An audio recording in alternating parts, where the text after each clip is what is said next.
look at these images, they capture what will forever be known as a horrible day in our history.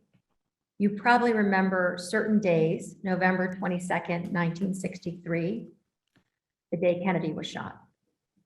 9/11, I need to say no more. And now, October 27th, 2018, the day that a white supremacist terrorist went into the Tree of Life congregation on a Saturday morning and started, out of pure hatred, shooting, leaving 11 people killed, two of them, two brothers and a married couple, wounding 6 more, and becoming, in that few moments, known as the deadliest attack on the Jewish community in the US's history. As you may know, Bowers was indicted on 44 counts. He's carrying a death penalty of 535 years in federal prison. And yet, after that day, there's an even bigger story. And so I'm delighted to welcome our guest today, Mark Oppenheimer, who has written a book which actually is published and out today, to share his story of what happens the day after. What happens after all the cameras are gone, all the press leave, the gawkers are calming down. What happens to a community that has been literally shot up by hate? So Mark, first, welcome and congratulations on the book. We're so happy to have you today. Thank you. Thank you for having me. For those of you that aren't familiar with Mark, I just have to say a few words. You may know him by his #1 podcast on iTunes, or it used to be called iTunes. It's the #1 Jewish podcast, Unorthodox, with Leah Leibovitz. It's amazing if you haven't heard of it. But that's just the beginning of his accomplishments. He has published 5 books, from academic books, as he is a professor at Yale, where he received his BA and his PhD. You may recognize him from his writings from the New York Times, the Washington Post, Slate, The Nation, The Believer. You may recognize his voice from NPR, or you may actually just know him from his crashing bar and bat mitzvahs and the book he wrote about that process. What you don't know about Mark is that he is the proud father of 5 children, 4 of them girls, which only the last one was a little boy, that he loves television as much as I do, just like, especially the 90210 genre. And what you may not also know, that this story is very personal to him, that he's a 5th generation Pittsburghian. Do you say that, Mark, a Pittsburghian? No, I'm not sure. I was raised in Western Massachusetts, but my father was the 5th generation to be from Pittsburgh and the 3rd generation to be from the Squirrel Hill neighborhood where this attack happened. So this is a very personal story to you. So I want to jump right in. Mm-hmm. You wrote a book about what happens after, which is actually not the story. The story is usually what happens during. So tell us about how this book came about. I can take you back to that morning. I think a lot of us remember where we were that morning. I was in synagogue, but not in my synagogue in New Haven, Connecticut, where I live. I had driven my eldest daughter up to Newton, Massachusetts for the bat mitzvah of a good friend of hers from summer camp. And so we were in shul all morning at Temple Emmanuel in Newton. We, of course, did not bring phones into the synagogue, and it seems that nobody did. I heard nothing about the shooting while we were in services that morning, and then we stayed for the luncheon afterwards, and we finally got back out to our car probably about 1 o'clock in the afternoon, at which point I did check my phone. I wanted to see if my wife had checked in and just to let her know how things were going. And I saw all of these text messages scrolling down my screen. Did you hear about Pittsburgh? Are you going to Pittsburgh? Did you know anyone in Pittsburgh? Just Pittsburgh, Pittsburgh, Pittsburgh. And I had no idea what had happened. And then I opened up one of the news apps on my phone, and I saw that there had been a synagogue shooting in Squirrel Hill. And I mentioned that, and my daughter quite rightly said, Squirrel Hill, isn't that where we're from? And of course, we're not from there, but she was right. What she meant was, isn't that where our family is from? And my father's family is from Squirrel Hill. They were, again, the 5th generation to be Pittsburghers. and the third generation to be in Squirrel Hill. They had been in Squirrel Hill as long as people had lived there, since about the time of World War I.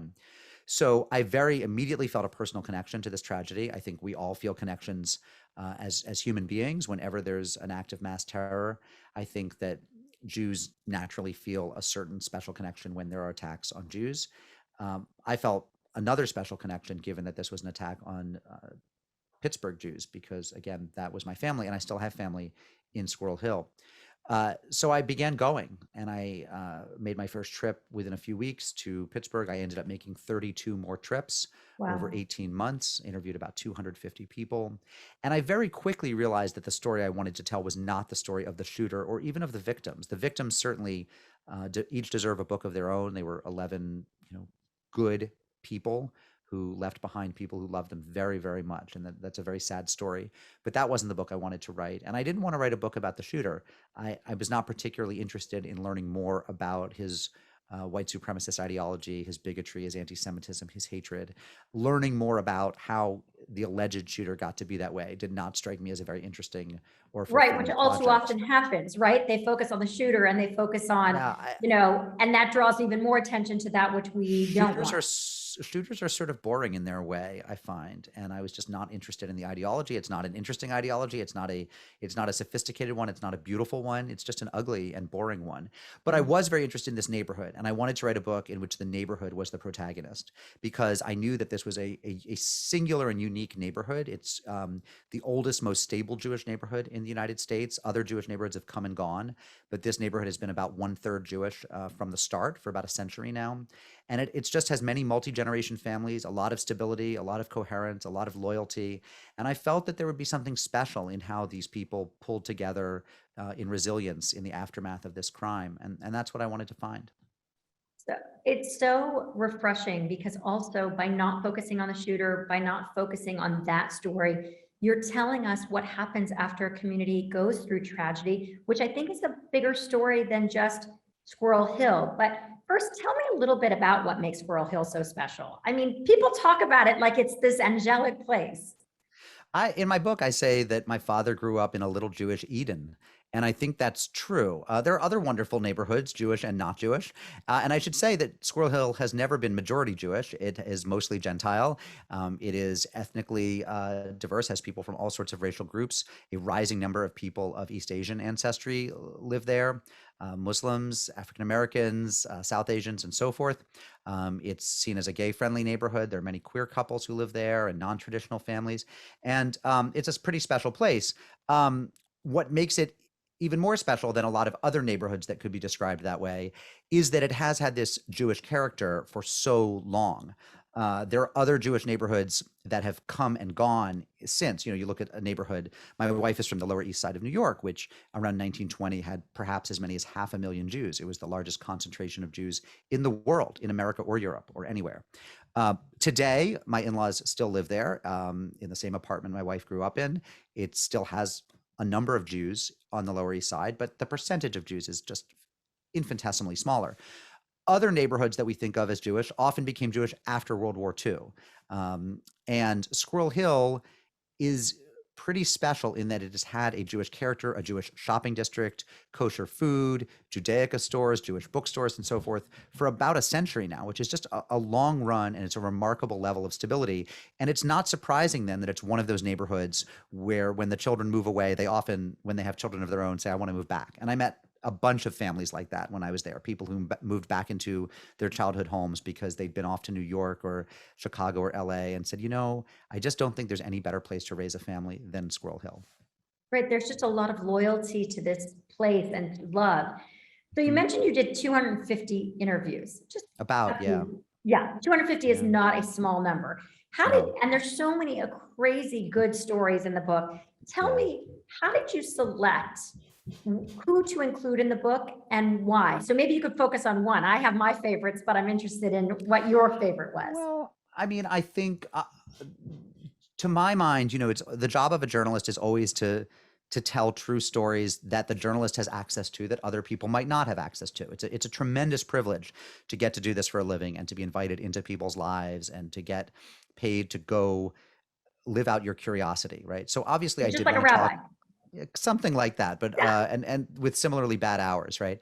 And correct. I I obviously there's certain stories that I wanted to tell. I mean, the story I tell about the firefighters who were very close to one of the intellectually disabled adults who was killed. There were two brothers, as you said, who were killed, who were intellectually disabled but were well loved within Squirrel Hill. They were in their 50s. People knew them around the neighborhood. They would make their rounds. They had friends. People would wave to them, "Hi, Cecil. Hi, David." And one of them had a very special relationship with the firefighters at the local firehouse on Northumberland Avenue, and and it was a very moving scene at the funeral where the firefighters saluted the caskets and made the brothers honorary firefighters in death, went to the Shiva, gave their parents a Jewish translation of the Bible that had been at the firehouse. And it's just that connection with, local public servants was who are not Jewish or, Gentiles was so beautiful. And I wanted to tell some of those stories about first responders and about public servants, but I also wanted to tell some of the stories you just would never think about and or that you take for granted. And so I'll just give you the one example of the all of the public art that you saw, and you see this typically in the aftermath of mass shootings, the signage, the iconic images. And one of the iconic images, or two of the iconic images that arose in Squirrel Hill, was there's a Starbucks on the corner of Forbes and Shady that that everyone hangs out in.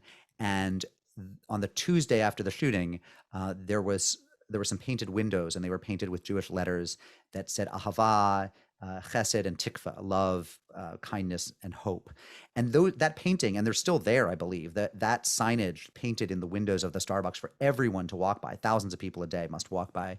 Um, it was the idea of the Presbyterian manager at Starbucks, a woman who doesn't really know Judaism, though she's learned a lot from her customers. And she pulled in a friend of hers who's a lapsed Roman Catholic, who's an artist, and said, "Would you learn enough Hebrew lettering to do something special in the windows?" The sign, the mashup of the Pittsburgh Steelers logo with a Jewish Star of David that was everywhere afterwards, kind of saying Pittsburgh and its sports teams and its culture support the Jews. That was done on his laptop in the hours after the shooting by a German Lutheran American graphic designer in suburban Pittsburgh, not somebody who was part of the Jewish community. And yet it became something that was in every Jewish and Gentile shop window throughout Squirrel Hill. People were holding up that sign at Pittsburgh Steelers games the next day. It's been reproduced millions of times. So these are Gentiles. These are people in sort of the greater community who didn't necessarily even know the victims, didn't know what Tree of Life was, but just like, and I was so curious, where did things like this come from? A sign like that you see, who created it? And it was just great to be able to talk to the people who did. Well, that was like the story of Greg Zanis, where did those crosses and those stars come from? Tell us about that, because I was fascinated by that. Well, There's a person behind that. This is iconic. So whether you know it or not, on some level, you probably know it if you're American and you've followed the news at all for the past 20, 25 years. It very often is the case after an act of mass terror, or that whether in Parkland, Columbine, Las Vegas, that there are white wooden crosses with the names of the victims that are put up, hammered into the ground somewhere near the scene of the crime. And they are the work of one person. I mean, these aren't sort of the small white crosses you often see at the roadside if someone's had a driving accident. These are bigger, a little bit more carefully crafted, and they have the names of the victims in black paint on them. And since the late 90s, they've been the work of this man named Greg Zanis, who was a retired carpenter from Aurora, Illinois, an evangelical Christian who started doing this after he lost a relative to gun violence. He started doing it in and around Chicago for people who had lost relatives to gun violence, making a cross with the name of the victim on it. And then he started a nonprofit, and he got little donations, and he started driving around the country and doing it for every victim of violence that he heard about on the news. He put millions of miles on 4 different pickup trucks over 20, 25 years. For Jews, he would affix a Star of David on top of the cross so it didn't look like a Christian symbol. For Muslims, a crescent moon. He had a sign for atheists. I mean, for everyone. He tried to be very, even about it. He died last winter of cancer. I talked to him a couple times before he died, but he showed up there the day after the shootings in front of Tree of Life, and didn't know the names of the victims. His hands were still covered in white paint because he had stopped overnight to finish painting the crosses. And he bumped into a woman named Tammy Hepps, who was a pillar of the conservative Jewish community in Squirrel Hill. And he said, I don't, do you know their names? And she happened to have the names on her phone because her mother had texted her the names of the victims. Remember, at this point, it's like 24 hours later or less. Right. Nobody knows anything. It's not everywhere. No. Nobody Yeah. knows anything. And she gives him the names, and he then paints the names on. And then he saw some Hasidic men walking by, recognizably Jewish men. And he said, would you carry them into the yard and put them in the ground? Because I don't feel that as a Christian, it's my place to do that. And they ended up being iconic symbols of the aftermath of the crime. Again, an evangelical Christian carpenter from Aurora, Illinois, who's driven all night, travels with some cans of paint and his Home Depot credit card. It might have been Lowe's. I can't remember which one he used. And, I won't hold you you know, to it. and shows up and does this public art around the country. And, his obituary was in the New York Times when he died. I mean, he's a really interesting guy. So you see, crimes like this obviously are terrible and they're heartbreaking, but they also do attract these beautiful stories and these beautiful people who try to give what they can in the time afterwards. Do you think that the Tree of Life was an outlier in the way that people poured out their kindness that are not Jewish? Or I know this is a hard question, or and is that why you wanted to draw attention to it? Or do you think it's that this is happening all over the place when there's acts of hatred? We just never talk about it because it's more interesting or sexy to talk about the shooter and all the drama. Right. That's a great question. I mean, the first thing I would say is that as a journalist, I don't have an agenda to draw attention to anything or to make any particular argument. The job is to learn what one can and tell true stories while keeping myself out of it, keeping whatever my politics are, whatever my affinities are out of it. I try to be objective and I try to be transparent, be a transparent vehicle through which other people can learn stories that I was able to see firsthand or hear about secondhand. So that's the job. And it's a fairly unglamorous job. And the job is, in fact, to kind of try to recede from the picture and allow these stories in the book to speak directly to the reader of the book. I do think that, it's a bit random which deaths get a lot of attention either from the media or from even local communities. There is this, it's very painful to talk about, but there does seem to be this break point around 4 or 5 deaths in a mass killing where all of a sudden it's national news, right? Like if 3 people are shot and die, well, that could be a tough weekend in a lot of dangerous neighborhoods. And those victims are never honored. Those people might get a little write-up in the newspaper and then are forgotten except by their families and friends. But the larger community never gives them the kavod, the honor that every human being with inherent dignity deserves, right? Yeah. However, if you are killed in a killing that takes the lives of 6 or 7 or 8 or 11 people, something, around 5 or 6 and up, then it's a national event. And, it's not that those lives were any more valuable or that their loved ones miss them anymore. It's just that because it was an even more catastrophic one-time, event that happened all at once within the span of the same half hour or 5 minutes, it seems more horrific and gets the national media. So it's very hard as a journalist to process, why is it that I was drawn to these deaths of 11 people, but there are other Jews who are murdered, but if they're murdered one at a time, I'm not going to go rush to it. And that's a tricky thing to think about. Right, it's very tricky. And as we know, every Jewish life is an entire world. And so what is that threshold of that makes it newsworthy is sort of an arbitrary number, right? Which is, so. I mean, the FBI tracks what they call mass killings, which I think are 4 and up. How did they come up with 4? I don't know. Yeah, what's the number with 4? It's same way of how do we come up with 6 feet, but we'll leave that for a second. Right. You just mentioned, and I have to touch upon it, that as a journalist, your job is to keep a certain level of distance and a certain level of, objectivity. And yet I can't imagine after interviewing 250 people that this hasn't profoundly or affected you. Like, has your perception of humanity changed? What did you learn from writing this book about humans? It hasn't. I'm a hopeful person and an optimistic person.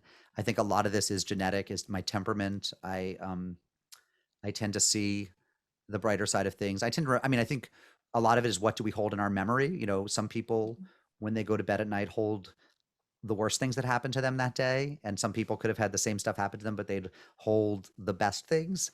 And I've always been a pretty chronically temperamentally up person, which I think was good for a project like this. I know a journalist who has worked on similar stories, who has been cast into some really deep depressions by having to listen to so much hurt and pain.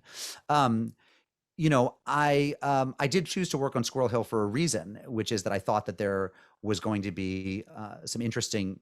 I thought there were going to be some interesting examples of hope and resilience, and there were. If I hadn't found those, I would have been honest about that too. And in fact, as you know, in this book, I am perfectly candid about the tensions and the points of struggle and the ways in which the community doesn't always see eye to eye with each other. And I have to be honest about those too. But I will say that in terms of my own psychology, I was probably well poised to write this book because I'm someone who's pretty resilient in the face of, certainly in the face of other people's sadness. I don't pick it up and carry it myself. I have no idea how I would react if something like this happened to me. It might be that I was very, very susceptible to trauma. Right. And it But could be that your personality is such an optimist that, you saw the good, but I think you were very honest in the book and very journalistic in saying that there were a lot of things that could have become politicized. Not everybody agreed on everything. And it started with, I remember the controversial visit with Trump coming to Squirrel Hill and whether that was going to be acceptable or not. Can you tell us a little bit about how the politics of the situation and how that became sure, a I mean, part of the conversation? absolutely. One thing to keep in mind is that Pittsburgh is in the purplest part of perhaps the purplest state in America, right? This is Pennsylvania, which we all know well from the news. Western Pennsylvania is nestled in a corner, near Ohio and West Virginia. These people are far closer culturally and geographically to West Virginia than they are to Philadelphia on the other side of the state. So, um, everyone there, even if they're liberal, they have conservative friends, and even if they're conservative, they have liberal friends and colleagues. The Jewish community itself has a substantial number of conservatives, many of them in the Orthodox portion of the community, but by no means all. There are definitely people who attend the more theologically liberal synagogues who are conservative voters. Um, and that meant that there was going to be, dissensus when Donald Trump announced shortly after the shooting that he was coming to town on Tuesday.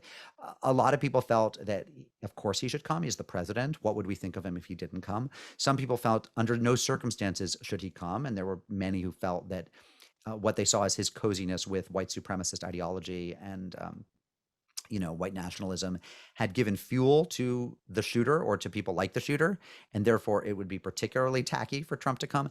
And then there was a position of those in the activist group Bend the Arc who ended up issuing a statement saying, please don't come until you renounce white nationalism. So what they were saying was, by all means come, but first we need to know where you stand on the matter of white nationalism. Because keep in mind that the shooter, by this point, they knew that the shooter had posted on social media that the reason he was angry at Jews was because they welcomed immigrants. He knew about the work of HIAS, the Hebrew Immigrant Aid Society, and he saw Jews That's how as he learned about it. That's how he learned about this congregation, because they had one of the three congregations inside the building, inside the Tree of Life building, had participated in the HIAS National Refugee Shabbat Day. So, there were people with all different opinions about Trump. And when he came, the rabbi of Tree of Life felt that it was his job to be hospitable and welcome the president and first lady. But then there were several thousand people in the street marching against Trump. One person got arrested lying down in front of the presidential motorcade. And one person said to me, it was probably the largest single gathering of Jews in the history of Pittsburgh, was the anti-Trump protest. There's no way to measure that. No way to know how many of the people at the protest were Jewish or not, but it's an interesting thing to think about. This is part of the aftermath of what happens with tragedy, right? It's not just the aftermath of showing people's incredible humanity, but it's also the aftermath of showing people's activism and their concerns and their voices, right? So this is part of that story, which I think is very interesting. Yeah, people, there's always something to fight about. I would say Squirrel Hill had less acrimony and less infighting about all sorts of things than you saw in some other cities that had mass killings. In particular, money. A lot of money flows in after a mass killing. People send checks to, in this case, the local Jewish Federation, to Tree of Life, the synagogue, which of course didn't manage to get money, or which did not take into account, at least at first, that there were two tenant congregations also inside Tree of Life that also would need money to relocate, to rebuild, et cetera. So there's money sloshing around. And the Federation ended up setting up a committee to figure out what to do with the money. They consulted with Ken Feinberg, who had consulted with the 9/11 committee and the Boston Marathon, the committee that was dispersing money to victims of the Boston Marathon bombing. So it became a thing, where they had to come up with a formula for who gets what money. How much do relatives of victims get? How much do people who were injured but survived get? What if you were on the premises and heard the shots, but you ran away safely? Were you a victim? These things are very hard to figure out. And the people of Squirrel Hill had to face down all of them.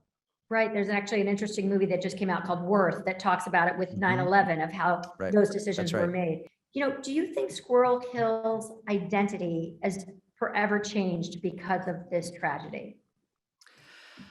I think the people who know that Squirrel Hill is Squirrel Hill probably still say Squirrel Hill with the same warmth and fondness and, affection as ever. I don't think they feel differently about Squirrel Hill as an East End Pittsburgh neighborhood. I do think that Pittsburgh, to the outside world, especially the outside Jewish world, has now become one of those places where there was a mass killing for those who remember it. So I think, what's interesting is if you're a Pittsburgh Jew and you're now traveling to New York or Los Angeles or Tel Aviv and you run into someone and they find out you're from Pittsburgh, they get that look on their face, that look of, oh, Pittsburgh. Oh, I'm sorry, which people talk to me about. They said, now Pittsburgh is on the map of mass killings and on the map of anti-Semitism after historically having been an extremely welcoming and hospitable place for Jews, as it still is. It's of course famous for being the site of the Pittsburgh Platform, I think in 1885, where the Reform Jewish movement came together with its principles of Reform Judaism. It's had a number of nationally prominent rabbis, nationally prominent congregations. They've had a Jewish mayor, so for Pittsburgh of all places, for this to happen seemed a kind of cruel irony. And there are definitely people who carry with them a little bit of sadness that now when people hear where they're from, one of the things they think about is murder. Right. It's very interesting because I knew people from Pittsburgh, but now I know people from Pittsburgh. Right now I know exactly of my friends is who's from Pittsburgh and specifically who's from Squirrel Hill. Yeah. Well, I should also say, by the way, that Pittsburgh, everyone feels they know someone from Pittsburgh. And in part, that's because they do, because Pittsburgh lost about half its population in the 1970s and 80s as the steel industry went through these convulsions. And although Pittsburgh is economically back on its feet, it is a smaller metropolitan area than it used to be. So the diaspora of people who lived in Pittsburgh who now live in Cleveland or Tulsa or Ann Arbor or Portland, Oregon, or wherever is actually pretty substantial because hundreds of thousands of people did leave Pittsburgh. So if you think you've met someone in your town who's originally from Pittsburgh, it's because you have. It was such a dense neighborhood, Jewishly dense. Of course, this is typical of mid-century, the baby boomers. Taylor Alderdice High School in the heart of Squirrel Hill used to run on 3 shifts. Okay, that they needed to. There were so many families with young children and often 3, 4, and 5 children that the public high school had to run on 3 shifts to accommodate the population. I mean, when it was so bustling when my dad was growing up there. My dad was born in 1945, right? So if you're thinking when my dad was 15, 16 years old, 1960, 1961, the Kennedy years, the Eisenhower years, it was so bustling. And so, yes, we have a national memory that has dispersed across the country of thousands of people who have, warm and vital memories of Squirrel Hill, especially Jews.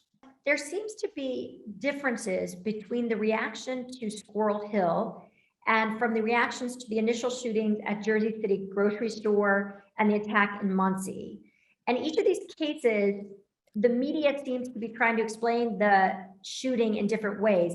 Do you think that it's because of the shooters, or do you think the reactions were different?